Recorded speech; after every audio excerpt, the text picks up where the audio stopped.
Di sini kita langsung saja masuk pada penjelasan pada mata kuliah pengantar analisis real mengenai section 3.4 pada pembuktian 3.4.7.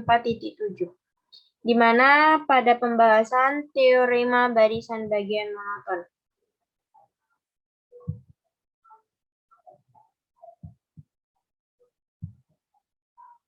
Nah, pada teorema barisan bagian monoton ini terdapat definisi, yaitu jika X sama dengan Xn, maka adalah barisan bilangan real, maka terdapat barisan bagian X yang monoton. Bukti.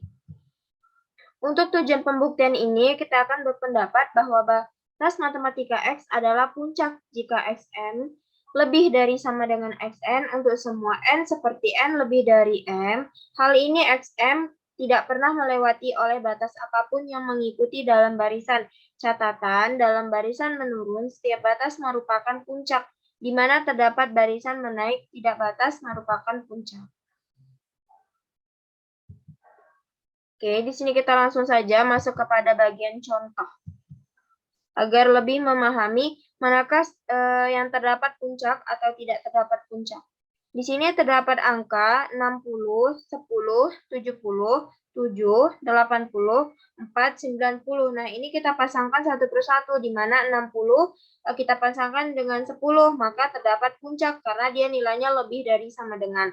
Nah, di sini juga terdapat 10 dan 70. Nah, di sini pernyataannya tidak terdapat peak atau puncak karena 10 tidak lebih besar sama atau sama dengan 70. Nah, yang ketiga itu ada 70 dan 7, di mana terdapat peak atau puncak. Nah, yang keempat itu terdapat 7 dan 80, tidak terdapat peak atau puncak, gitu kan? Karena dia nilainya tidak lebih besar gitu nilainya. Nah, yang kelima ada 80 dengan 4, di mana 80 lebih besar dari sama dengan 4, maka terdapat peak atau puncak. Nah, yang keenam itu terdapat angka 4 dengan 90, di mana tidak terdapat peak atau puncak. Maka dapat disimpulkan bahwasannya maka terdapat 3 puncak atau peak.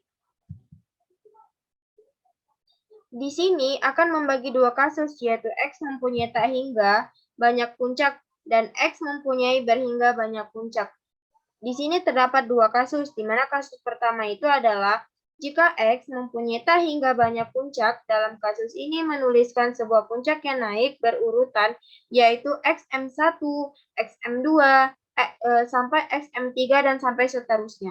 Maka masing-masing elemen puncak sehingga kita mendapatkan XM1 lebih dari sama dengan XM2, lebih dari sama dengan sampai XM3, XMK.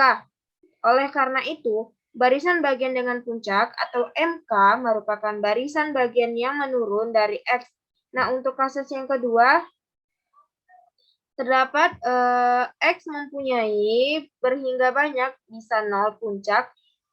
Jika kita mengurutkan puncak-puncak tersebut dengan indeks naik, di mana indeks naiknya itu merupakan XM1, XM2, sampai XMR, misalkan S1 sama dengan MR tambah 1 adalah indeks pertama setelah puncak terakhir, karena S1 bukan puncak, maka terdapat S2 lebih dari sama dengan S1, sedemikian hingga S1 kurang dari XS2. Karena X S2 juga bukan puncak, maka terdapat S3 lebih dari X2. Sedemikian hingga X S2 lebih dari X S3. Jika kita menemukan proses ini, maka kita peroleh barisan bagian tak turun, yaitu XSK dari X.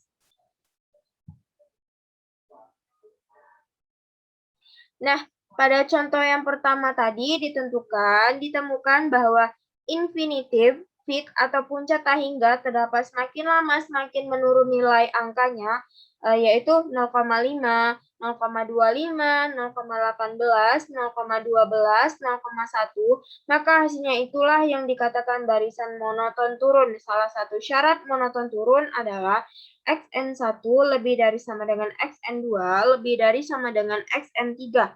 Nah, pada contoh kedua, tidak terdapat puncak, maka di contoh ini dikatakan monoton naik. Mengapa dikatakan naik? Karena walaupun tidak terdapat puncak, tapi X-nya terdapat nilainya yang ada yang besar, Maka salah satu contohnya itu seperti ini. 3 dipasangkan dengan 6, maka nilainya 3 tidak sama dengan lebih dari 6, di mana 3 adalah X1, 6 adalah X2, maka X1 lebih besar dari X2. Adapun syaratnya S3 lebih dari sama dengan S2, rumusnya Sn tambah 1 lebih dari sama dengan Sn. Nah, tidak susah melihat bahwa suatu barisan tertentu mungkin memiliki satu barisan bagian yang naik dan barisan bagian yang lainnya menurun. Sekian dari penjelasan saya mengenai section 3.4 pada pembuktian 3.4.7. Semoga dapat bermanfaat untuk kalian semua. Terima kasih.